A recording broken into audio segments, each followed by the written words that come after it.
ਸਤਨਾਮ ਸ਼੍ਰੀ ਵਾਹਿਗੁਰੂ ਸਾਹਿਬ JIO. ਪਰਮ ਸਨਮਾਨਿਓ ਗੁਰੂ ਰੂਪ ਗੁਰੂ ਖਾਲਸਾ ਸਾਧ ਸੰਗਤ ਜੀ, ਵਾਹਿਗੁਰੂ ਜੀ ਕਾ ਖਾਲਸਾ ਵਾਹਿਗੁਰੂ ਜੀ ਕੀ ਫਤਿਹ। ਚੱਲ ਰਹੇ ਲੜੀਵਾਰ ਪ੍ਰਸੰਗ ਧੰਨ ਧੰਨ ਸ਼੍ਰੀ ਗੁਰੂ ਤੇਗ ਬਹਾਦਰ ਸਾਹਿਬ ਜੀ ਮਹਾਰਾਜ ਜੀ ਦੇ ਅਧਿਆਇ 30ਵੇਂ ਵਿੱਚ ਅੱਜ ਆਪਾਂ ਗੁਰੂ ਜੀ ਦਾ ਸੈਫਾਬਾਦ ਪਹੁੰਚਣ ਦਾ ਪ੍ਰਸੰਗ ਸਰਵਣ ਕਰਾਂਗੇ। ਆਓ ਬੜੇ ਪ੍ਰੇਮ ਨਾਲ ਇਹ ਪ੍ਰਸੰਗ ਸਰਵਣ ਕਰੀਏ। ਸਾਧ ਸੰਗਤ ਜੀ, ਜਿਵੇਂ ਆਪਾਂ ਪਿਛਲੇ ਪ੍ਰਸੰਗ ਵਿੱਚ ਸਰਵਣ ਕੀਤਾ ਸੀ, ਔਰੰਗਜ਼ੇਬ ਨੇ ਐਦੀਆਂ ਨੂੰ ਹੁਕਮ ਕੀਤਾ ਕਿ ਸ਼੍ਰੀ ਗੁਰੂ ਤੇਗ ਬਹਾਦਰ ਸਾਹਿਬ ਜੀ ਨੂੰ ਜਾ ਕੇ ਕਹੋ ਕਿ ਜਾਂ ਤਾਂ ਆ ਕੇ ਕਰਾਮਾਤ ਵਿਖਾਉਣ ਜਾਂ ਸਾਡੀ ਅਧੀਨਤਾ ਧਾਰਨ ਕਰਨ। ਇਹ ਸੁਣ ਕੇ ਐਦੀਏ ਦਿੱਲੀ ਤੋਂ ਬਾਹਰ ਹੋ ਗਏ ਤੇ ਗੁਰੂ ਜੀ ਵੱਲ ਮੂੰਹ ਕਰਕੇ ਉਸ ਪਾਸੇ ਚੱਲ ਪਏ। ਤੁਰਕ ਨੌਰੰਗਾ ਵੱਡੀ ਮਾੜੀ ਮੱਤ ਵਾਲਾ ਸੀ, ਸੰਤਾਂ ਪੀਰਾਂ ਅਤੇ ਗੁਰੂਆਂ ਦਾ ਵਿਰੋਧੀ ਸੀ। ਐਦੀਏ ਮੰਜੀਆਂ ਤੇ ਚੜ੍ਹ ਗਏ ਤੇ ਸਾਰਾ ਸਮਾਨ ਪਾਸ ਧਰ ਲਿਆ। ਮੰਜੀਆਂ ਨੂੰ ਵਿਗਾਰ ਵਾਲੇ ਮਨੁੱਖਾਂ ਨੇ ਸਿਰ ਉੱਪਰ ਚੁੱਕ ਲਿਆ ਤੇ ਨਗਰ ਵਿੱਚੋਂ ਨਿਕਲ ਪਏ। ਅੱਗੇ ਪਿੰਡਾਂ ਵਿੱਚੋਂ ਦੀ ਚੱਲਦੇ ਆਉਂਦੇ ਸਨ। ਜਿਹੜੇ ਪਹਿਲੇ ਮਨੁੱਖ ਮੰਜੀ ਚੁੱਕੀ ਲਿਆਉਂਦੇ ਸਨ, ਉਹ ਅਗਲੇ ਪਿੰਡ ਵਿੱਚ ਜਾ ਕੇ ਮੰਜੀ ਰੱਖ ਦਿੰਦੇ ਸਨ।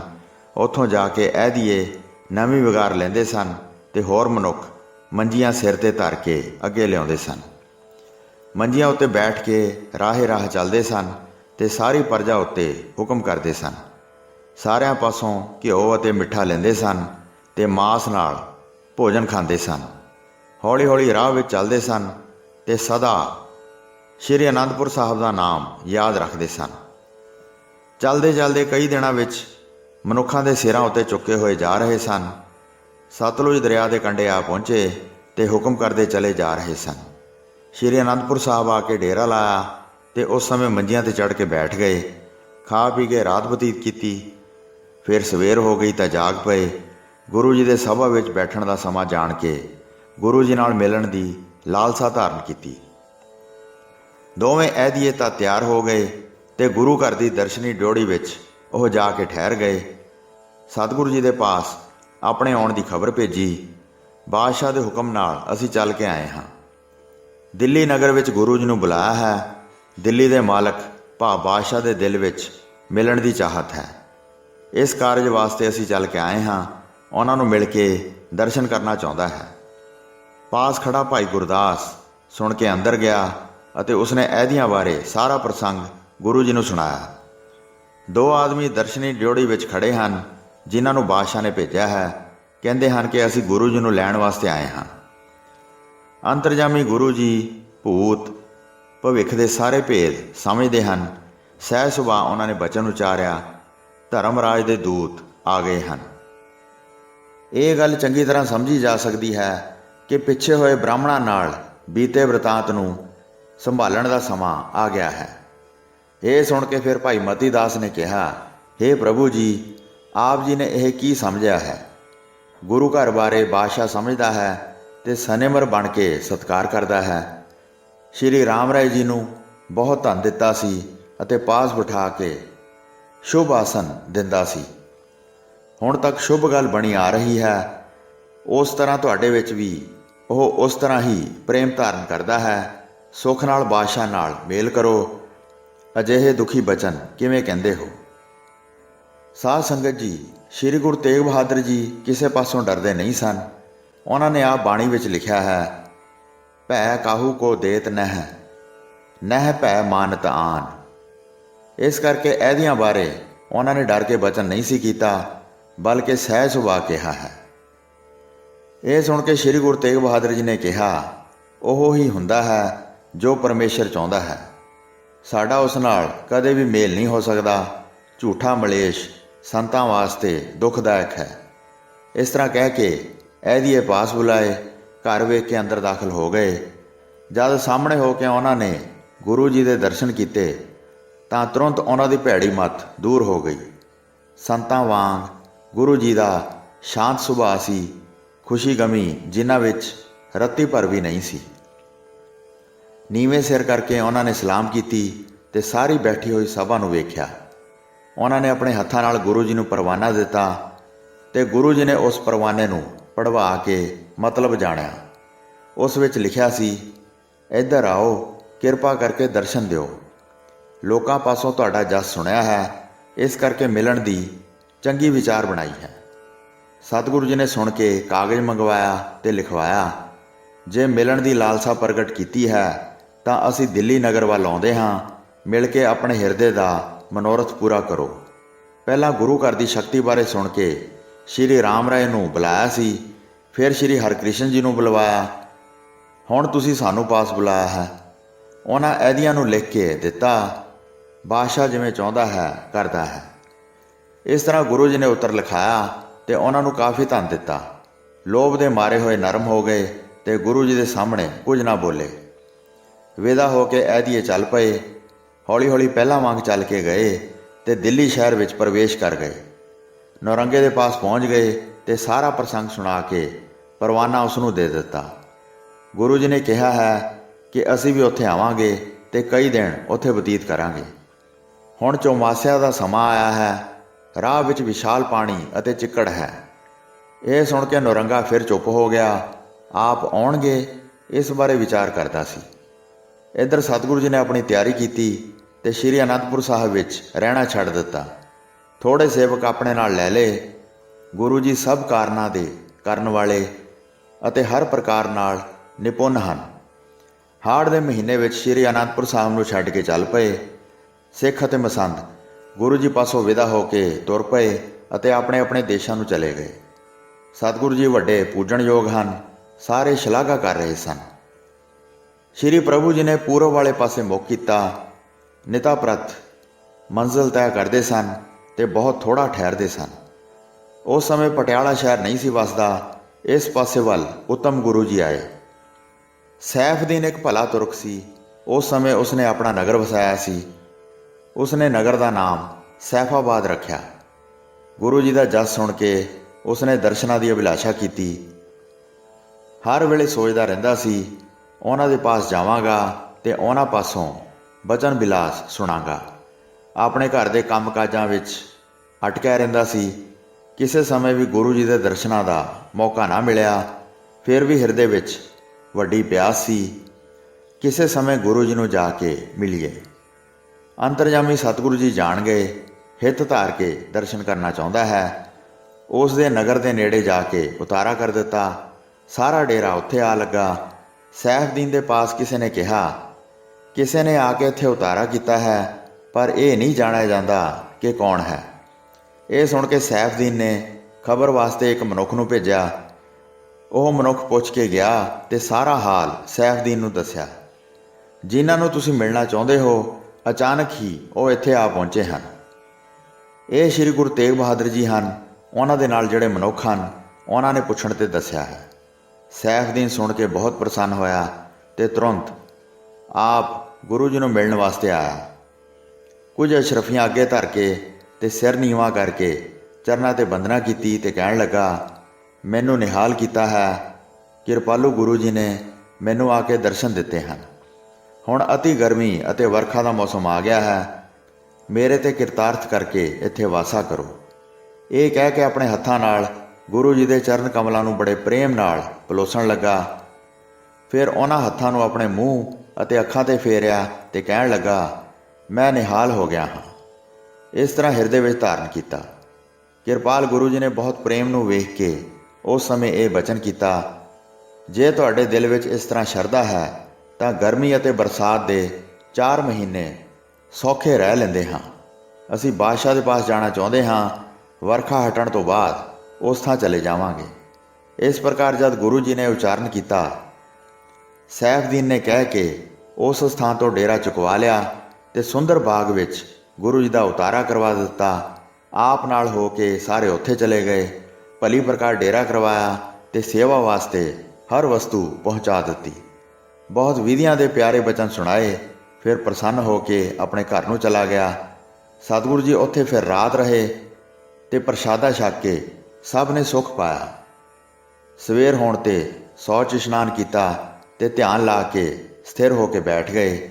ਦਿਨ ਚੜ੍ਹਨ 'ਤੇ ਬੜਾ ਪ੍ਰੇਮ ਧਾਰ ਕੇ ਸੈਫਦੀਨ ਤੁਰੰਤ ਆ ਪਹੁੰਚਾ ਤੇ ਚਰਨ ਕਮਲਾਂ 'ਤੇ ਬੰਦਨਾ ਕਰਕੇ ਬਹੁਤ ਪ੍ਰਸੰਨ ਹੋਇਆ ਤੇ ਗੁਰੂ ਜੀ ਨੇ ਬੜੇ ਆਦਰ ਨਾਲ ਆਪਣੇ ਪਾਸ ਬਿਠਾਇਆ।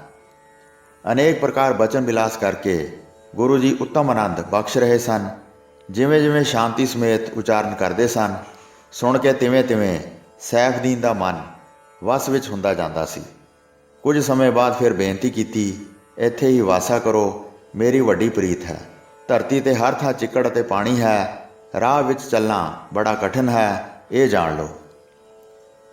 ਸੈਫਦੀਨ ਦੀ ਬੇਨਤੀ ਸੁਣ ਕੇ ਗੁਰੂ ਜੀ ਨੇ ਕੂਚ ਕਰਨ ਦਾ ਇਰਾਦਾ ਛੱਡ ਦਿੱਤਾ ਅਤੇ ਬਚਨ ਕੀਤਾ, ਤੁਸੀਂ ਚੰਗੀ ਗੱਲ ਕਹੀ ਹੈ, ਰਾਹ ਵਿੱਚ ਚੱਲਣ ਦਾ ਇਹ ਸਮਾਂ ਨਹੀਂ ਹੈ। ਸਾਰੀਆਂ ਰੀਤੀਆਂ ਨਾਲ ਕਸ਼ਟ ਹੁੰਦਾ ਹੈ, ਘਾਹ ਬਹੁਤ ਵੱਧ ਜਾਂਦਾ ਹੈ ਅਤੇ ਉਸ ਵਿੱਚ ਸੱਪ ਠੂਹੇ ਆਦਿ ਜੀਵ ਵੀ ਬਹੁਤ ਪੈਦਾ ਹੋ ਜਾਂਦੇ ਹਨ। ਵਰਖਾ ਰੁੱਤ ਜਦ ਸਾਰੀ ਬਤੀਤ ਕਰ ਲਵਾਂਗੇ ਤਦ ਅਸੀਂ ਆਪਣਾ ਡੇਰਾ ਕੂਚ ਕਰ ਦਿਆਂਗੇ। ਸੈਫਦੀਨ ਦੇ ਹਿਰਦੇ ਵਿੱਚ ਵੱਡਾ ਪ੍ਰੇਮ ਸੀ, ਇਸ ਕਰਕੇ ਗੁਰੂ ਜੀ ਉਸ ਨੂੰ ਮੁਕਤੀ ਬਖਸ਼ਣ ਵਾਸਤੇ ਉੱਥੇ ਰਹਿ ਪਏ। ਸੈਫਦੀਨ ਨਿਤ ਨਵੀਂ ਭਾਵਨਾ ਕਰਦਾ ਸੀ ਅਤੇ ਨਿਪੁੰਨ ਗੁਰੂ ਜੀ ਦੇ ਪਾਸ ਰਹਿ ਕੇ ਪ੍ਰਸੰਨ ਰਹਿੰਦਾ ਸੀ। ਬਰਸਾਤ ਅਤੇ ਗਰਮੀ ਦੇ 4 ਮਹੀਨੇ ਗੁਰੂ ਜੀ ਸੈਫਾਬਾਦ ਵਿੱਚ ਹੀ ਰਹੇ। ਸੈਫਦੀਨ ਬਹੁਤ ਸੇਵਾ ਕਰਦਾ ਸੀ ਅਤੇ ਬੜੇ ਪ੍ਰੇਮ ਨਾਲ ਆ ਕੇ ਸਲਾਮ ਕਰਦਾ ਸੀ। ਗੁਰੂ ਜੀ ਦੀ ਸੰਗਤ ਹਮੇਸ਼ਾ ਤਿਵੇਂ ਤਿਵੇਂ ਚਿੱਤ ਵਿੱਚ ਵਿਸ਼ੇਸ਼ ਪ੍ਰੇਮ ਧਾਰਨ ਕਰਦੀ ਸੀ। ਸੈਫਦੀਨ ਕਦੀ ਗੁਰੂ ਜੀ ਨੂੰ ਆਪਣੇ ਨਾਲ ਲੈ ਜਾਂਦਾ ਸੀ ਅਤੇ ਆਪਣੇ ਘਰ ਵਿੱਚ ਬਿਠਾਉਂਦਾ ਸੀ। ਇੱਥੇ ਇਹਨਾਂ ਦਾ ਲੰਮੇ ਸਮੇਂ ਤੱਕ ਦਿਲ ਲੱਗਾ ਰਹੇ, ਇਸ ਕਰਕੇ ਬਹੁਤ ਯਤਨ ਧਾਰਨ ਕਰਦਾ ਸੀ। ਅਨੇਕ ਪ੍ਰਕਾਰ ਦੀਆਂ ਗੱਲਾਂ ਸੁਣਾਉਂਦਾ ਸੀ ਅਤੇ ਆਪਣੇ ਘਰ ਦੇ ਅੰਦਰ ਦੇ ਬਾਗ ਵਿਖਾਉਂਦਾ ਸੀ। ਬਹੁਤ ਸੁੰਦਰ ਕਾਲੀਨ ਵਿਛਾ ਕੇ ਫਰਸ਼ ਤਿਆਰ ਕਰਵਾਉਂਦਾ ਸੀ ਅਤੇ ਬਹੁਤ ਬੇਨਤੀ ਅਤੇ ਸਨਮਾਨ ਕਰਕੇ ਬਿਠਾਉਂਦਾ ਸੀ। ਸੁੰਦਰ ਚੌਪੜ ਅੱਗੇ ਵਿਛਾਉਂਦਾ ਸੀ ਅਤੇ ਡੱਲ ਪਾਸੇ ਰੇੜ ਕੇ ਗੁਰੂ ਜੀ ਨਾਲ ਖੇਡਦਾ ਸੀ। 1-2 ਪਹਿਰ ਘਰ ਵਿੱਚ ਰੱਖਦਾ ਸੀ। ਖੇਡਣ ਵਾਸਤੇ ਬਾਰ-ਬਾਰ ਮੁਖ ਤੋਂ ਕਹਿੰਦਾ ਸੀ। ਖਾਣ ਪੀਣ ਦੀ ਸੇਵਾ ਕਰਦਾ ਸੀ ਅਤੇ ਡੇਰੇ ਵਿੱਚ ਸਭ ਵਸਤਾਂ ਧਰਦਾ ਸੀ। ਸ਼ੁੱਧ ਘਿਓ, ਮਿੱਠਾ ਅਤੇ ਹੋਰ ਮਨ ਭਾਉਂਦੇ ਅਨੇਕ ਭੋਜਨ ਭੇਜਦਾ ਸੀ। ਦੁੱਧ, ਦਹੀਂ ਆਦਿ ਜਿਹੜੇ ਪਦਾਰਥ ਸਨ ਉਹ ਹਿੰਦੂਆਂ ਪਾਸੋਂ ਪਹੁੰਚਾਉਂਦਾ ਸੀ। ਡੇਰੇ ਵਿੱਚ ਜਿਹੜੀ ਵੀ ਵਸਤੂ ਚਾਹੀਦੀ ਸੀ ਆਪਣੀ ਬੁੱਧੀ ਨਾਲ ਸਮਝ ਕੇ ਉੱਥੇ ਭੇਜ ਦਿੰਦਾ ਸੀ। ਰਸੀਲੇ ਫਲ ਜਿਹੜੇ ਬੜੇ ਸਵਾਦੀ ਹੁੰਦੇ ਸਨ ਉਹ ਚੁਣ ਕੇ ਭੇਜਦਾ ਸੀ। ਗੁਰੂ ਜੀ ਦੇ ਘੋੜਿਆਂ ਨੂੰ ਘਾਹ ਅਤੇ ਦਾਣਾ ਦਿੰਦਾ ਸੀ। ਉਹ ਸਾਰੇ ਉਸ ਥਾਂ ਖਲੋਤੇ ਬਹੁਤ ਮੋਟੇ ਤਾਜ਼ੇ ਹੋ ਗਏ। ਇਸ ਤਰ੍ਹਾਂ ਸਾਵਨ ਭਾਦੋਂ 2 ਮਹੀਨੇ ਸਤਿਗੁਰੂ ਜੀ ਨੇ ਉੱਥੇ ਵਸ ਕੇ ਬਤੀਤ ਕੀਤੇ। ਉਧਰ ਨੌਰੰਗੇ ਨੇ ਆਪਣੇ ਅਹਿਦੀਏ ਸ਼੍ਰੀ ਅਨੰਦਪੁਰ ਸਾਹਿਬ ਭੇਜੇ ਅਤੇ ਗੁਰੂ ਜੀ ਨੂੰ ਦਿੱਲੀ ਬੁਲਾਉਣ ਵਾਸਤੇ ਕਿਹਾ। ਜਦੋਂ ਉਹਨਾਂ ਨੇ ਦੇਖਿਆ ਕਿ ਗੁਰੂ ਜੀ ਉੱਥੇ ਨਹੀਂ ਹਨ ਤਾਂ ਉਹਨਾਂ ਨੇ ਗੁਰੂ ਜੀ ਦੇ ਮਸੰਦਾਂ ਨੂੰ ਡਰਾਵਾ ਦੇਣ ਦੀ ਕੋਸ਼ਿਸ਼ ਕੀਤੀ ਕਿ ਨੌਰੰਗਾ ਗੁਰੂ ਜੀ ਨੂੰ ਬਹੁਤ ਸਜ਼ਾਵਾਂ ਦੇਊਗਾ ਜੇ ਗੁਰੂ ਜੀ ਦਿੱਲੀ ਨਾ ਪਹੁੰਚ ਸਕੇ। ਜਦੋਂ ਵਾਪਸ ਆ ਕੇ ਅਹਿਦੀਆਂ ਨੇ ਨੌਰੰਗੇ ਨੂੰ ਦੱਸਿਆ ਕਿ ਗੁਰੂ ਜੀ ਉੱਥੇ ਨਹੀਂ ਹਨ ਤਾਂ ਉਸਨੇ ਇਹ ਸੁਣ ਕੇ ਕਈ ਘੋੜਸਵਾਰਾਂ ਨੂੰ ਲੱਭਣ ਵਾਸਤੇ ਦੂਰ ਨੇੜੇ ਭੇਜਿਆ। ਉਹ ਜਿੱਥੇ ਕਿੱਥੇ ਵਿਚਰਨ ਲੱਗੇ ਥਾਂ ਥਾਂ ਅੱਗੇ ਪਿੱਛੇ ਪੁੱਛਦੇ ਸਨ। ਕਈ ਅਹਿਦੀਏ ਅਤੇ ਘੋੜਸਵਾਰ ਦੇਸ਼ਾਂ ਵਿਦੇਸ਼ਾਂ ਵਿੱਚ ਫਿਰ ਰਹੇ ਸਨ। ਇੱਧਰ ਸਤਿਗੁਰੂ ਜੀ ਸਭ ਪ੍ਰਕਾਰ ਅੰਤਰਜਾਮੀ ਸੁਆਮੀ ਜੀ ਜਲ ਥਲ ਘਟ ਦੀ ਜਾਣਦੇ ਸਨ। ਸੈਫਦੀਨ ਨੂੰ ਉਹਨਾਂ ਨੇ ਨਿਹਾਲ ਕੀਤਾ। ਇੱਕ ਦਿਨ ਜਦ ਬੈਠੇ ਹੋਏ ਸਨ ਤਾਂ ਇੱਕ ਸਮੇਂ ਕਿਹਾ, ਅਸੀਂ ਹੁਣ ਕਿਸੇ ਹੋਰ ਸਥਾਨ 'ਤੇ ਜਾਣਾ ਚਾਹੁੰਦੇ ਹਾਂ। ਤੁਹਾਡੇ ਵਚਨ ਮੰਨ ਕੇ ਚੌਮਾਸੇ ਦੇ ਮਹੀਨਿਆਂ ਵਿੱਚ ਇੱਥੇ ਵਸੇ ਹਾਂ। ਚੌਮਾਸਾ ਚਾਤੁਰਮਾਸ ਦਾ ਭਾਵ ਹੈ ਹਾੜ ਸ਼ੁੱਧੀ 12 ਤੋਂ ਕਤਕ ਸ਼ੁੱਧੀ 12 ਤੱਕ ਦਾ ਸਮਾਂ। ਇਹਨਾਂ 4 ਮਹੀਨਿਆਂ ਨੂੰ ਚੌਮਾਸਾ ਕਹਿੰਦੇ ਹਨ। ਪੁਰਾਣੇ ਸਮੇਂ ਵਿੱਚ ਸੜਕਾਂ ਅਤੇ ਠਹਿਰਨ ਦੇ ਟਿਕਾਣੇ ਨਾ ਹੋਣ ਕਰਕੇ ਧਨੀ ਲੋਕ ਸਾਧੂ ਅਤੇ ਵਿਦਵਾਨਾਂ ਨੂੰ ਆਪਣੇ ਆਪਣੇ ਨਗਰਾਂ ਵਿੱਚ ਠਹਿਰਾ ਲੈਂਦੇ ਸਨ ਤਾਂ ਕਿ ਵਰਖਾ ਅਤੇ ਗਰਮੀ ਵਿੱਚ ਕਸ਼ਟ ਨਾ ਹੋਵੇ। ਸਦਾ ਸਤਨਾਮ ਦਾ ਸਿਮਰਨ ਕਰੋ ਤਾਂ ਕਿ ਤੁਹਾਡੇ ਉੱਤੇ ਕਦੀ ਵੀ ਸੰਕਟ ਨਾ ਵਿਆਪ ਸਕੇ। ਸਤ ਸੰਗ ਨਾਲ ਸ੍ਰੇਸ਼ਟ ਪ੍ਰੀਤ ਕਰੋ, ਸੇਵਾ ਕਰੋ ਅਤੇ ਸਦਾ ਸੁਖ ਪ੍ਰਾਪਤ ਕਰੋ। ਤੁਹਾਡਾ ਜਨਮ ਮਰਨ ਹੁਣ ਖਤਮ ਹੋ ਗਿਆ ਹੈ। ਗੁਰੂ ਕਿਰਪਾ ਨਾਲ ਸੰਕਟ ਕੱਟਿਆ ਗਿਆ ਹੈ। ਸੈਫਦੀਨ ਵਿਸ਼ਾਲ ਪ੍ਰੇਮ ਵੇਖ ਕੇ ਉਸ ਸਮੇਂ ਅੱਖਾਂ ਵਿੱਚ ਜਲ ਭਰ ਲਿਆਇਆ। ਕਹਿਣ ਲੱਗਾ, ਮੇਰਾ ਚਿੱਤ ਤੁਹਾਡੇ ਸਾਥ ਨੂੰ ਛੱਡਣਾ ਨਹੀਂ ਚਾਹੁੰਦਾ। ਹੇ ਗੁਰੂ ਜੀ, ਆਪ ਜਾਓ, ਇਸ ਗੱਲ ਨੂੰ ਕੌਣ ਕਹੇ। ਕੈਸੀ ਠਗੌਰੀ ਮੇਰੇ ਉੱਤੇ ਪਾਈ ਹੈ।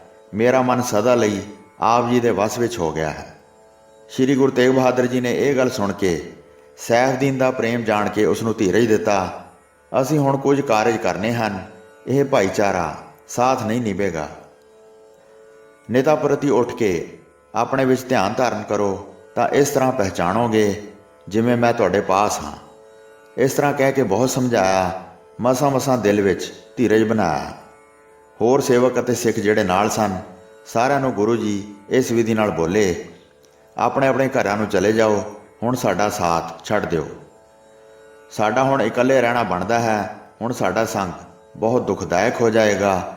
ਉੱਥੇ ਸ਼ਰਧਾ ਫਿਰ ਨਹੀਂ ਰਹਿ ਆਵੇਗੀ। ਜਿਹੜਾ ਵੀ ਸਾਡੇ ਨਾਲ ਰਹੇਗਾ ਉਹ ਬਹੁਤ ਪਛਤਾਏਗਾ। ਇਸ ਕਰਕੇ ਇਸ ਬਾਰੇ ਸੋਝੀ ਤੁਹਾਨੂੰ ਪਹਿਲਾਂ ਹੀ ਕਰਵਾ ਦਿੱਤੀ ਹੈ। ਵੱਡਾ ਹੱਠ ਛੱਡ ਕੇ ਚਲੇ ਜਾਓ, ਨਹੀਂ ਤਾਂ ਭਾਰੀ ਡਰ ਉਤਪੰਨ ਹੋਵੇਗਾ। ਫਿਰ ਸਾਡੇ ਨਾਲ ਕੌਣ ਧੀਰਜ ਧਾਰ ਕੇ ਰਹੇਗਾ।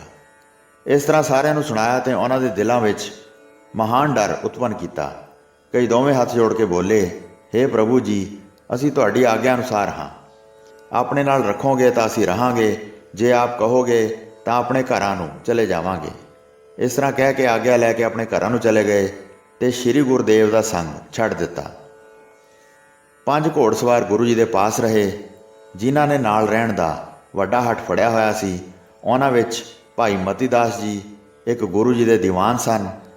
ਉਹ ਚਤੁਰ ਮਨੁੱਖ ਸਦਾ ਹੀ ਗੁਰੂ ਜੀ ਦੇ ਪਾਸ ਰਹਿੰਦੇ ਸਨ। ਉਹਨਾਂ ਨੇ ਸ਼ੁੱਧ ਹਿਰਦੇ ਨਾਲ ਬਹੁਤ ਸੇਵਾ ਕੀਤੀ ਅਤੇ ਮਾੜੀ ਬੁੱਧੀ ਦੂਰ ਕਰਕੇ ਕਰਾਮਾਤ ਪ੍ਰਾਪਤ ਕੀਤੀ ਸੀ। ਗਿਆਨਵਾਨ ਅਤੇ ਸਭ ਰੀਤਾਂ ਨਾਲ ਸਮਰੱਥ ਸਨ। ਧੀਰਜ ਆਦਿ ਚਿੱਤ ਵਿੱਚ ਬਹੁਤ ਗੁਣਾਂ ਨਾਲ ਭਰਪੂਰ ਸਨ। ਦ੍ਰਿੜ ਮਨ ਕਰਕੇ ਉਹਨਾਂ ਨੇ ਸਾਥ ਨਾ ਛੱਡਿਆ। ਸ਼੍ਰੀ ਗੁਰਦੇਵ ਜੀ ਦੇ ਚਰਨਾਂ ਨਾਲ ਬਹੁਤ ਪ੍ਰੇਮ ਸੀ। ਦੂਸਰੇ ਉਹਨਾਂ ਨਾਲ ਬਾਬਾ ਗੁਰਦਿੱਤਾ ਜੀ ਰਹੇ, ਜਿਨ੍ਹਾਂ ਨੇ ਬਾਬਾ ਬੁੱਢਾ ਜੀ ਦੀ ਵੰਸ਼ ਵਿੱਚ ਜਨਮ ਲਿਆ ਸੀ। ਉਹ ਬਾਬਾ ਬੁੱਢਾ ਜੀ ਤੋਂ 6ਵੇਂ ਸਥਾਨ 'ਤੇ ਹੋਏ ਸਨ। ਬਾਬਾ ਰਾਮ ਕੁਆਰ ਜੀ ਨੇ, ਜਿਸ ਦੇ ਘਰ ਵਿੱਚ ਜਨਮ ਲਿਆ ਸੀ, ਸਾਰੇ ਗੁਰੂ ਜੀ ਦੇ ਸੰਗੀ ਰਹੇ ਅਤੇ ਕਰਾਮਾਤ ਵਿੱਚ ਉਹ ਪੂਰਨ ਸਨ। ਜਿਨ੍ਹਾਂ ਵਿੱਚ ਮੋਹ ਮਾਇਆ ਰਾਈ ਭਰ ਵੀ ਨਹੀਂ ਸੀ। ਹਿਰਦੇ ਵਿੱਚ ਬ੍ਰਹਮ ਗਿਆਨ ਦਾ ਆਨੰਦ ਪਾਇਆ ਸੀ। 2 ਇਹ ਸਿੱਖ ਗੁਰੂ ਜੀ ਦੇ ਨਾਲ ਸਨ ਅਤੇ ਹੋਰ 3 ਸਿੱਖ ਗੁਰੂ ਜੀ ਦੇ ਪਾਸ ਰਹੇ। ਸੋ ਇਸ ਤਰ੍ਹਾਂ ਸੈਫਦੀਨ ਤੋਂ ਵਿਦਾਈ ਲਈ ਅਤੇ ਘੋੜਿਆਂ 'ਤੇ ਕਾਠੀਆਂ ਪਵਾ ਕੇ ਤਿਆਰੀ ਕਰਵਾਈ। ਹੋਰ ਸਾਰੇ ਸੇਵਕ ਆਪਣੇ ਆਪਣੇ ਘਰਾਂ ਨੂੰ ਚਲੇ ਗਏ। ਉਹ ਗੁਰੂ ਜੀ ਦਾ ਭੇਦ ਨਹੀਂ ਜਾਣਦੇ ਸਨ। ਸੋ ਸਾਧ ਸੰਗਤ ਜੀ, ਇਸ ਤਰ੍ਹਾਂ ਗੁਰੂ ਜੀ ਸੈਫਾਬਾਦ ਵਿੱਚ ਰਹੇ, ਜੋ ਕਿ ਅੱਜ ਦੇ ਸਮੇਂ ਵਿੱਚ ਪਟਿਆਲਾ ਦੇ ਨਾਮ ਨਾਲ ਜਾਣਿਆ ਜਾਂਦਾ ਹੈ। ਉੱਥੇ ਬਹੁਤ ਹੀ ਸੁੰਦਰ ਗੁਰਦੁਆਰਾ ਗੁਰੂ ਕਾ ਬਾਗ ਸੁਸ਼ੋਭਿਤ ਹੈ। ਅਨੇਕਾਂ ਹੀ ਸੰਗਤਾਂ ਉਸ ਸਥਾਨ 'ਤੇ ਜਾ ਕੇ ਦਰਸ਼ਨ ਕਰਦੀਆਂ ਹਨ ਅਤੇ ਆਪਣੀਆਂ ਮਨੋਕਾਮਨਾਵਾਂ ਪੂਰੀਆਂ ਕਰਦੀਆਂ ਹਨ। ਇੱਕ ਹੋਰ ਗੁਰਦੁਆਰਾ ਪਟਿਆਲਾ ਵਿੱਚ, ਜੋ ਕਿ ਸਾਰਿਆਂ ਨੂੰ ਹੀ ਪਤਾ ਹੈ, ਗੁਰਦੁਆਰਾ ਦੁੱਖ ਨਿਵਾਰਨ ਸਾਹਿਬ ਸੁਸ਼ੋਭਿਤ ਹੈ, ਜਿੱਥੇ ਦੇ ਸਰੋਵਰ ਦਾ ਜਲ ਬਹੁਤ ਹੀ ਪਵਿੱਤਰ ਹੈ। ਗੁਰੂ ਜੀ ਦੇ ਬਚਨਾਂ ਅਨੁਸਾਰ ਜਿਹੜਾ ਉੱਥੇ ਬਸੰਤ ਪੰਚਮੀ ਨੂੰ ਸ਼ਰਧਾ ਸਹਿਤ ਇਸ਼ਨਾਨ ਕਰਦਾ ਹੈ, ਉਸ ਦੇ ਸਾਰੇ ਮਨੋਰਥ ਪੂਰਨ ਹੋ ਜਾਂਦੇ ਹਨ। ਇੱਕ ਹੁਕਮਨਾਮਾ ਗੁਰੂ ਜੀ ਦੁਆਰਾ ਲਿਖਿਆ ਹੋਇਆ ਉੱਥੇ ਮੌਜੂਦ ਹੈ, ਜਿਹੜਾ ਕਿ ਸੰਗਤਾਂ ਦੇ ਦਰਸ਼ਨ ਵਾਸਤੇ ਸੁਸ਼ੋਭਿਤ ਕੀਤਾ ਗਿਆ ਹੈ। ਸੋ ਸਾਧ ਸੰਗਤ ਜੀ, ਇੱਥੇ 12ਵੀਂ ਰਾਸ ਦਾ 31ਵਾਂ ਅਧਿਆਇ ਸਮਾਪਤ ਹੁੰਦਾ ਹੈ ਜੀ। ਪ੍ਰਸੰਗ ਸੁਣਾਉਂਦੇ ਹੋਈਆਂ ਅਨੇਕ ਭੁੱਲਾਂ ਚੁੱਕਾਂ ਦੀ ਖਿਮਾ ਬਖਸ਼ਣੀ ਜੀ। ਦਾਸ ਨੂੰ ਆਗਿਆ ਦਿਓ। ਵਾਹਿਗੁਰੂ ਜੀ ਕਾ ਖਾਲਸਾ, ਵਾਹਿਗੁਰੂ ਜੀ ਕੀ ਫਤਿਹ।